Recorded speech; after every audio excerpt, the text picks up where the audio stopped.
আসসালামু আলাইকুম। ঠান্ডা কমেডির ভিডিও ব্লগে আপনাদের সকলকে স্বাগতম।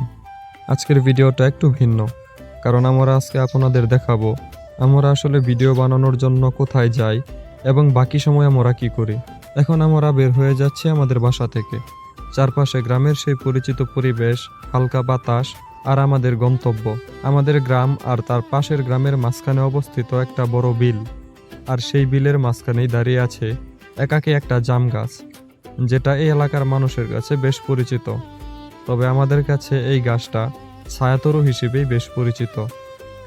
নামের মতোই গাছটা যেন সত্যি এক টুকরো ছায়া হয়ে দাঁড়িয়ে আছে চারপাশের নির্জনতায়।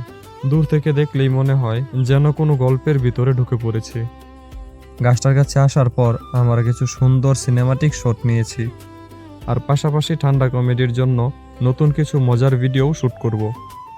জায়গাটা এতটাই সুন্দর যে ক্যামেরা না থাকলেও মানুষ শুধু তাকিয়ে থাকতে চাইবে।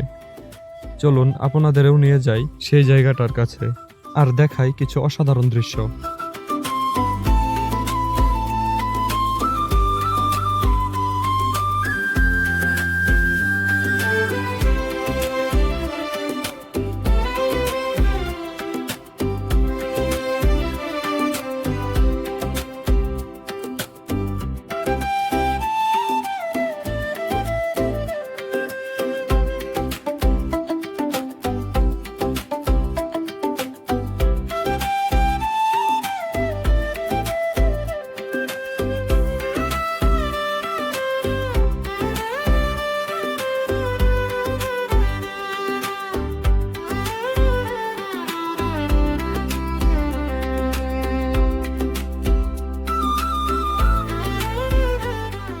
আকাশের অবস্থা আর বাতাসের চাপ দেখে আগেই বোঝা যাচ্ছিল আজ বৃষ্টি নামবেই। প্রকৃতি যেন আগেই প্রস্তুত ছিল। আর সত্যিই কিছুক্ষণ পরেই আকাশটা হঠাৎ করেই ভারী হয়ে গেল আর শুরু হয়ে গেল ঝুম বৃষ্টি। আমরা বৃষ্টির মাঝে কিছুক্ষণ দাঁড়িয়ে ভিজে নিলাম। চারপাশে পানির শব্দ, ভেজা মাটি আর হালকা হাসির মাঝে একটা অদ্ভুত শান্তি ছিল, যেটা শুধু অনুভব করা যায়, বলা যায় না।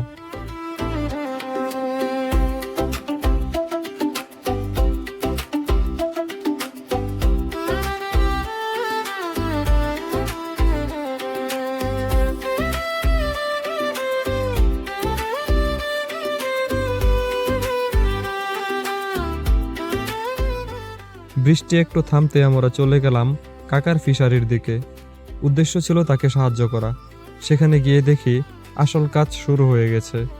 জাল ফেলা, পানি নাড়া আর একে একে মাছ ওঠা শুরু।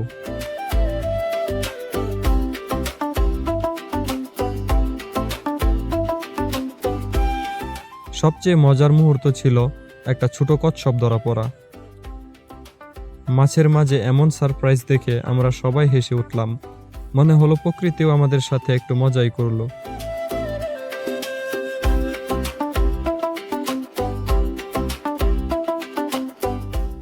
তারপর ধরা মাছগুলো নিয়ে আমরা রওনা দিলাম বাজারের দিকে।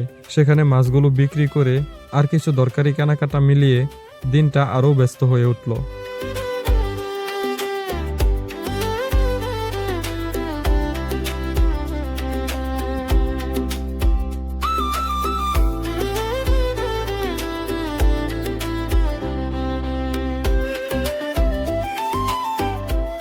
বাজার শেষ করে যখন আমরা বাড়ির দিকে ফিরলাম, তখন আকাশটা ধীরে ধীরে নরম হয়ে আসছে।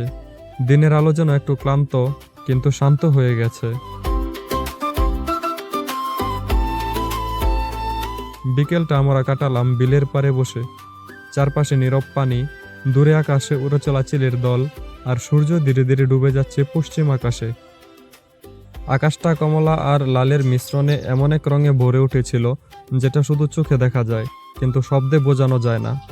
কোনো তারা নেই, কোনো শব্দ নেই, শুধু আমরা, প্রকৃতি আর কিছু নীরব মুহূর্ত, যেগুলো ধীরে ধীরে মনে থেকে যাবে সব সময়ের জন্য।